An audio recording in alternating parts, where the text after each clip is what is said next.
It's visually stunning, the action scenes are great. For 3 hours and 16 minutes, it's an entertaining film overall, but I was very let down by the story of this film.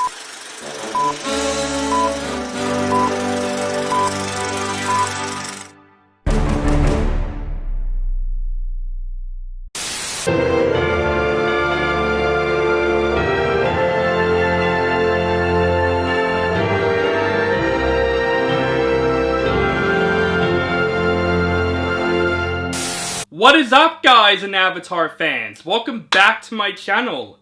This is to do movie reviews. My name is On the Brinkcat, and yes, we are coming back to Pandora once again because today I'm going to review the third installment now in this series, and that film is Avatar: Fire and Ash. This movie is once again directed by James Cameron and stars the return of Sam Worthington, Saldaña, Sigourney Weaver, Stephen Lang, Cliff Curtis, Kate Winslet, with some new people involved, including Oona Chaplin. Now, of course, guys, this is going to be a non-spoiler review. I'm not going to spoil any elements from Avatar: Fire and Ash. I will spoil a couple of elements from the first movie, and especially Way of Water. So if you have not seen those movies, you have been warned. But for those who have seen those movies and want to see Avatar: Fire and Ash, you guys are completely safe here. Now let's return to Pandora once again and get on to this review. Jake and Neytiri family grapples with grief after Neteyam's death, encountering a new aggressive Na'vi tribe, the Ash people, who are led by the Fury, Varan, as the conflict on Pandora escalates and a new moral focus emerges. So, the third installment in the Avatar series has finally arrived, and coming from an Avatar fan, of course I was pumped for this movie. I'm one of those people that really did enjoy the first two Avatar movies. The first movie is something remarkable. Like I said, I think it's a movie that changes my life for movies forever. I remember mind blown when I first saw the first Avatar, and I rewatched Avatar 1 and 2 leading up to this film. I still think the first Avatar holds up really freaking well, especially when it comes to the visuals.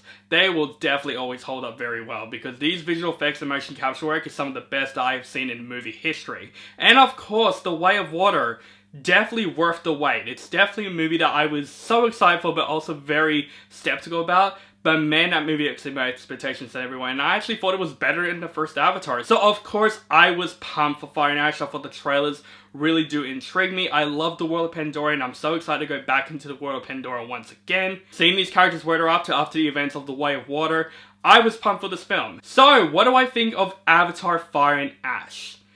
Let's get into the positives first. First of all, the biggest positive that I'll absolutely say about this film, and I think everyone would agree, even though they're non-Avatar fans out there, it's absolutely the visual effects. Of course, once again, no surprise, the visual effects and the motion capture is absolutely immersive. This is a fantastic looking film that came out this year. You need to see Avatar: Fire and Ash on the biggest screen possible, especially when it comes to the visuals alone. You need to see this movie in IMAX 3D especially, because the 3D in this movie helps make this experience so much better. But absolutely the visual effects and the motion capture work, of course, it looks incredible. James Cameron knows how to make a movie look immersive and fantastic with the Avatar movies, and this movie, the visuals just gets better and better and better. Also, the characters in the film are still great. Sam Worthington, once again as Jake Sully, is fantastic in this film. Zoe Saldana, once again as Neytiri, incredible in this movie. You can tell that Neytiri is just broken and damaged after the events of Way of Water, and I think her performance just gets better and better and better. I thought she does a fantastic job as Neytiri in the film. Sigourney Weaver, once again as Kiri in the film. We get to see her more explored in this film. We get to see her answered, basically explored after the events of The Way of Water, and I thought Sigourney Weaver is fantastic in this movie as Kiri. I'm not really bothered about an 80-year-old woman voicing a teenager, because I thought Sigourney Weaver's performance, especially in this film, is really freaking strong. Also, Dalton as Luwak, fantastic in this film. He definitely gets a bit more motivation in this film. He's trying to live up to his father's name, especially more in this film after the events of The Way of Water, and I thought Luwak's arc in this film is fantastic. In fact, I think Dalton does a really good performance as Luwak once again. Stephen Lang returning as Quaritch, he definitely looks like he has so much fun playing this role. He is great in this film. He's a lot of fun in this film. He is over the top as hell in this film, but it's exceptional for me because I thought Stephen Lang is a really fun villain in this film. And we also have some new characters brought into this film, especially Oona Chaplin as Varan. What a badass villain. She is a very intimidating villain in this film. for the amount that she's in. I'll get back to the flaws in the film, but I gotta say, for her performance in this film, Oona Chaplin's performance is fantastic. I think she's a very menacing villain. Whenever she's on screen, she is very intimidating. I think the Na'vi design of her in the film is really fantastic. I love this design of this villain. She is definitely very menacing in the film, and exploring the new culture, the Ash people, the amount of screen time they are in, they're awesome in this film. I really do like this new culture in this film, and I think they're very badass and very menacing whenever they come up on screen. And of course, the action scenes in this movie are fantastic. I think that's why you should go into this movie, for the visuals and also the action scenes alone. The action is very entertaining in this film. It gets very intense, gets very thrilling, but also they just look fantastic. And I think the way the action scenes is filmed is literally incredible. Every single action scene, Fire and Ash, is fantastic. And this is an action-packed movie. This is more action-packed than the first two Avatar movies, and I thought the action-packed scenes really did make this movie for me. But how is the story of Avatar Fire and Ash? Unfortunately, that is when I'm going to get to my problems here, because my overall thoughts on this movie, it's visually stunning, the action scenes are great. For 3 hours and 16 minutes, it's an entertaining film overall, but I was very let down by the story of this film. I was very let down by Avatar Fire and Ash. Is it a terrible movie? Absolutely not. It's not even a bad film. It's just an okay film. It is easily my least favorite in this series, because I feel like my biggest issue that I have with Fire and Ash is absolutely that the story doesn't really offer anything new. Like, literally this movie just felt like a retread of The Way of Water. It didn't offer anything new when it comes to the stakes and the overall story in general. It just felt like James Cameron doesn't know what to really do with this series. I thought the first two movies have a very cohesive story, and this movie, there's a lot of things happening, while also being a retread of The Way of Water with not offering anything all too new. There's a lot of similarities from this movie to The Way of Water, which I was watching and going, this is just way too familiar, and I'm expecting something much more different and new within it. And there's a lot of subplots in this movie. There's a lot of things happening in this film, because most of the characters are separated from one another. So each character have their own motivations, and some of the arcs are good, and some of the arcs aren't so good.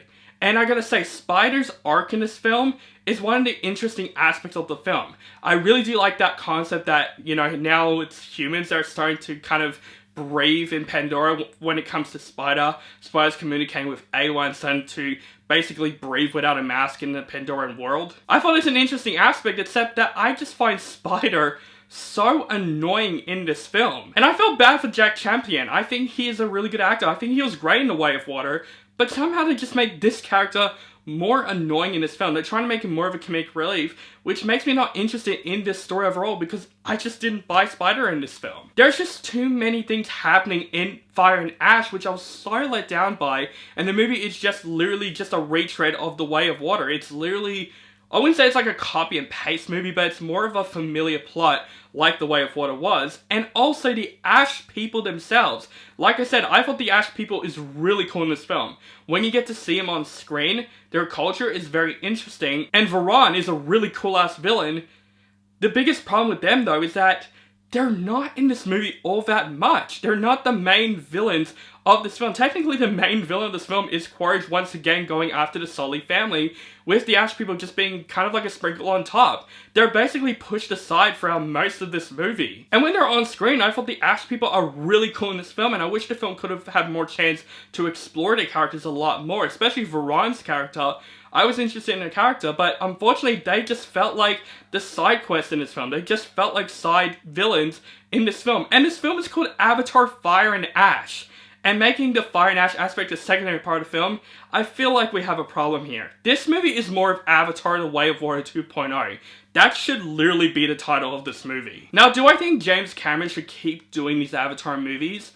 If he is, he needs to do something different with it. Now, I know Avatar 4 is coming out now 4 years now. I'm hoping that James Cameron does something different with it, because I love the world of Pandora still. I would love to see where this franchise goes, but unfortunately, if it's going to keep going like this, retreading the events of the other movies, I just felt like this franchise is starting to become more unnecessary. I'm hoping they offer something new. I'm hoping they do something different within this story. There's a lot of stories I can tell about Pandora, and unfortunately this movie, you can really tell that the visuals outweigh more of the story here. Now, do I think Avatar Fire and Ash is an entertaining movie overall? Yes, it definitely is. For its visual effects, for its characters and the action scenes, it absolutely had some good in there. This movie is absolutely not a terrible movie. It's not going to be on my worst movies for sure. It's not a bad movie at all. It's just a very flawed installment in this series because I just find the story just really lazy. I'm hoping with the other movies they bring up something new within it because I'm rooting for James Cameron to do that because honestly, I don't want this franchise to go down low. I want this franchise to go way up, and that's what I was expecting for Fire and Ash. But unfortunately, easily, this is my least favorite in this series. So overall, guys, Avatar Fire and Ash is still entertaining. I think when it comes to the visuals, they look absolutely incredible. Need to see it on the biggest screen possible, and the action scenes are incredible in this film. This is an action-packed Avatar movie, and the action scenes definitely save the movie. It's fantastic. The cast is still fantastic in film, from Sam Worthington, from Zoe Saldaña. Everyone else is great in the film. The new characters are great. Unfortunately, the story, though, really does dive the movie down. It just felt like a retrend of The Way of Water. It didn't offer anything too new with it, and the Ash people themselves, the thing that was so interesting going in, and they marketed a lot in the trailers, they're not in this movie all that much. They really pushed them to the side and just doing basically almost The Way of Water all over again, Quaritch going after the Sully family once again. But it had its good moments. There are some good tensions of emotional moments. There are some good scenes when it comes to this movie. Unfortunately, the story really does ruin the movie for me, and it turns out to be definitely my least favorite in this series. I was definitely expecting a lot better from Avatar Fire and Ash, but it is not a terrible movie at all. It is definitely a watchable movie. Like, when I watched the first two movies, if I watched this movie, I wouldn't be bothered by it as much, but definitely I would think more of the flaws than the positives within this movie. So I'm going to give Avatar Fire and Ash 2 different grades because I have 2 different opinions with this film. When it comes to the action and the visuals alone, it looks spectacular to watch on the big screen. But within the story of Avatar Fire and Ash, I'm honestly going to give this movie a meh rating. I mean, it's alright, like... Man, what a disappointment. I was expecting a lot more from Fire and Ash. Easily, this is the worst film in the Avatar series. But it is really cool to see a bit of Avengers Doomsday in there, and also we get to see the prologue of The Odyssey coming out next year, which is definitely now my most anticipated movie next year, especially now that I saw the trailer. So we got some good previews before that movie. So guys, that is my review for Avatar Fire and Ash. Let me know what you think of this movie in the comments below. Do you like the film, hate the film, or you thought it's okay? Just let me know in the comments below. Make sure you guys follow me on social media links down below. Keep contact with me, and make sure you guys subscribe to my channel, notify for my latest movie reviews and other movie related content. Thank you guys so much for watching, and have a nice day.